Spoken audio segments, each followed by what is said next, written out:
did Artūras Karnišovas and Marc Eversley just reveal their plan on what they're going to do with Zach LaVine before the season starts. What's up, everybody? Welcome into the Bulls Report.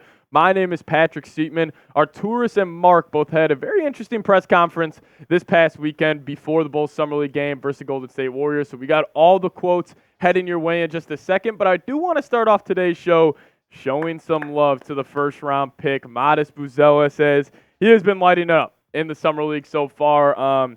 The efficiency has not been, outstanding, but he has definitely been passing the eye test for me. And the play of Summer League so far was this nasty poster dunk Buzelis had against the Warriors late last night in the fourth quarter. He drove left, had two dudes on him, and he rose up over the top and absolutely postered a member of the Golden State Warriors. And my favorite part of this play was when Matas got knocked to the ground. He just mean-mugged the Warriors player. It was fantastic. Just kind of speaks to the, energy and, the passion and grit he plays with. That's been one of my top takeaways when watching him. It's just he just plays hard. He's always engaged. He's always trying to make the winning play. And this past game against the Warriors, he was fantastic. 28 points, 5 boards, had 2 steals, 10 of 12 from the field, 4 of 8 from downtown, which was great to see considering he did struggle from deep in the first game versus the Milwaukee Bucks. But Buzelis has definitely been living up to the hype so far, and I think the Bulls got a steal. I mean, the fact that he was able to drop to pick 11 was great fortune for Chicago. But you guys see the 2 steals on screen. I think he's going to walk in day one and just be a plus defender. Like, you see it, the long wingspan, the athleticism, the way he moves laterally and vertically.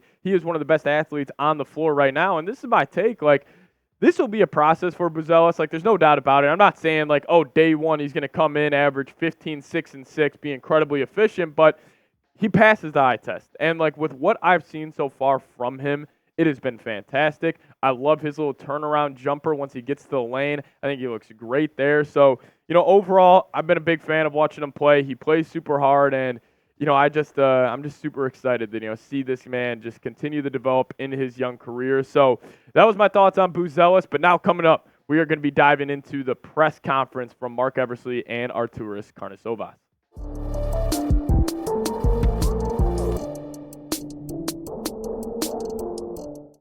Before I show you guys the quotes from Artūras and Marc themselves, we are actually closing in on 9,000 subscribers here on the channel. We are 283 of you guys away. So if you guys want to stay up to date on the latest around your Chicago Bulls, know everything going on around your favorite basketball team, hit that subscribe button. And hey, my favorite player possibly ever to wear a Chicago Bulls uniform was Luol Deng. He rocked number 9. So maybe you don't want to subscribe for me or subscribe to, help the channel grow. But make sure you guys hit that subscribe button for Luol Deng. But during the press conference, they discussed 4 major topics. And number one, they started off talking about the youth movement, a couple other moves they made this offseason. Then they did talk about Zach LaVine, which is the focal point of today's video. Also gave their thoughts on the Patrick Williams extension, and then they also talked about the DeMar DeRozan exit. But let's start off with the youth movement because this is what Artūras had to say. He said, in terms of youth movement, per se as a word, I would say that we have a lot of experienced young guys that are moving in the right direction.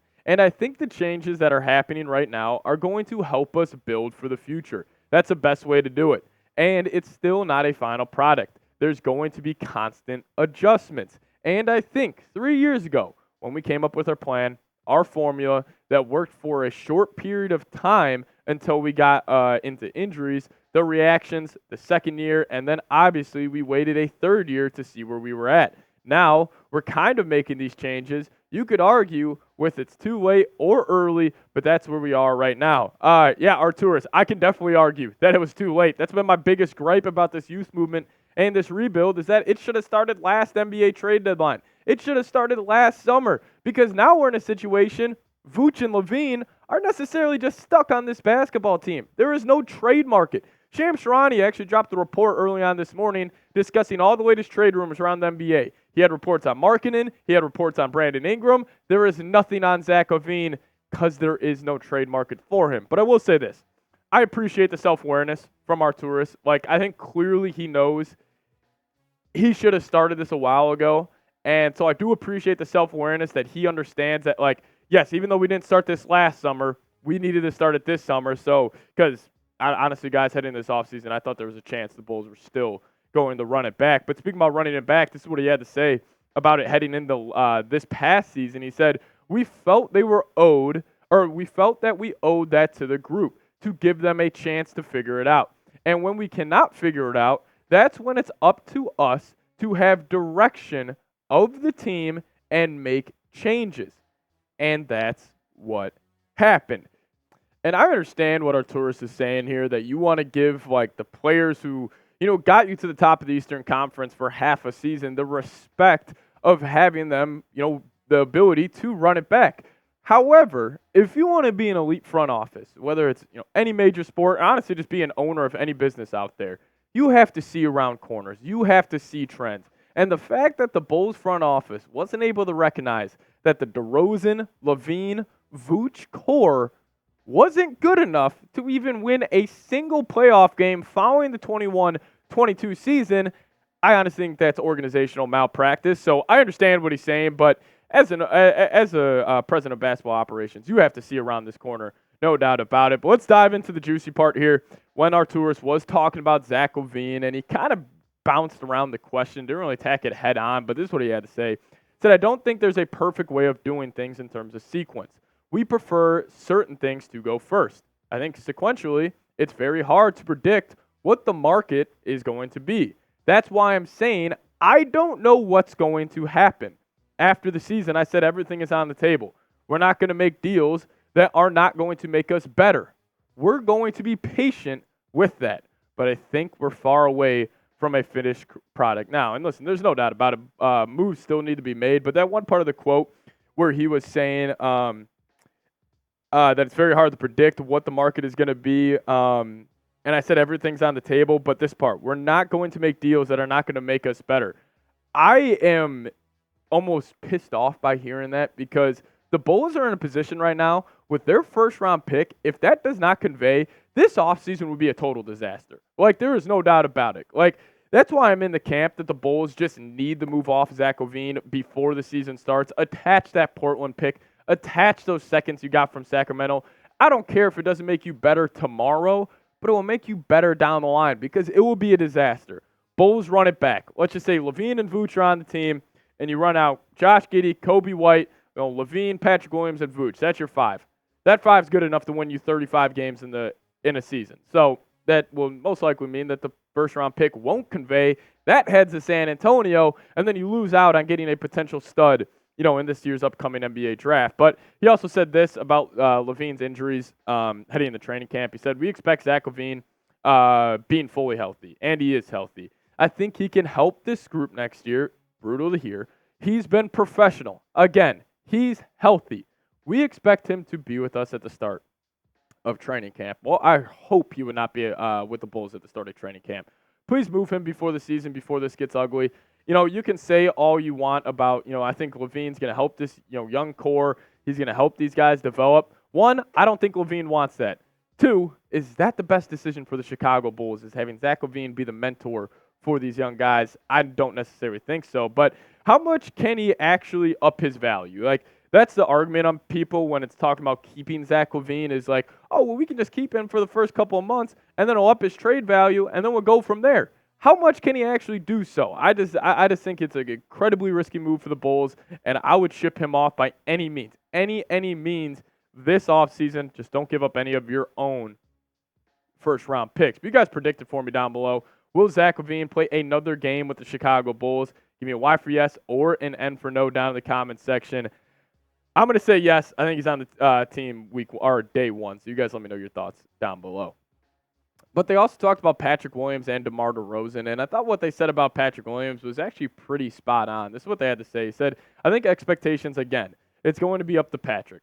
He knows that he had 4 years of up and down, had 2 seasons that he was hurt, so he couldn't show what he can do. We said during the year, it would have been great to have him this year with that group to see what he can do to give us more confirmation. But I think we thought we signed him to a pretty good deal, to a player who has already been 4 years in our league and is still only 22 years old. We had conversations with his representation for quite some time. The biggest thing for me is when we didn't have Patrick in the lineup, I just felt how small we are. Also, you take away one of your best shooters. It was just unfortunate that he had that injury. his best moments, I think, are still in front of him. And I actually totally agree with AK on this one. Never thought I'd be saying that on the show. But I expect big things from Patrick Williams this upcoming year. Like, we talk about the development. We've already seen it coming out of college. His biggest red flag and his biggest gripe to his game was he can't shoot the three ball. Well, he's worked on it. He's became a 40% three-point shooter, which is fantastic. And, also the point of, him being 22 and that, archetype of player is so valuable in the NBA. I think Artūras actually recognizes that. But still, my biggest gripe with ME right now is, you got to move off of LaVine or Vooch, or necessarily what was the point of all of this. But we'll talk about DeMar DeRozan here in a second. But first off, guys, if you guys want to pick up some Chicago Bulls merchandise today, check out this link, chatsports.com/Bulls combo. 2 sweet T-shirts. You can get them for a great deal, going for $29.99 right now. I got mine last offseason. Wear them all the time here on the show. So if you guys want to as well, click that link, chatsports.com/Bulls combo. But Marc Eversley, his first time chiming in on today's show, he said this about DeMar DeRozan. I think leadership both on and off the court. I think he was an extension of Coach Billy Donovan on the court and off the court. The 3 years he gave us were unbelievable, far exceeded my expectations. And listen, I agree with Mark on this. Like, the Bulls are going to miss him off the court a whole lot more than I think we realize. And, I think if you look at Kobe White and Ayo Dosunmu, like their developments, I contribute that a whole lot to DeMar DeRozan. Just having that veteran presence, having that veteran in the locker room day in, day out of these practices, like that matters a whole lot more than I think us, common NBA fans, give the credit to that situation. And, to overall wrap up my thoughts on, after hearing the press conference, after watching Summer League, my take is Matas Buzelis and this youth movement, they need to get heavy minutes this upcoming year. And frankly, there's no excuse. And, how do you hinder that? How do you stop their development? You don't trade Zach LaVine. You don't trade Nikola Vucevic. Because those two guys are going to get around 35 to 40 shots a game. It's going to happen. I would rather have those shots go to guys like Buzelis, go to guys like Kobe, Ayo, Patrick Williams. Like, the Bulls are in a tough spot right now. I've loved what they've done this offseason, but you need to finish this strong, and you need to trade Zach LaVine by any means. But, hey, you guys let me know, how are you feeling about the Bulls front office after hearing the press conference, seeing the recent moves? You guys scale up for me 1 to 10, your confidence level in the Bulls front office. And as always, guys, you guys can give me a follow on Twitter. That's the handle right there, @PatSeeps. Appreciate you guys tuning in. As always, go Bulls.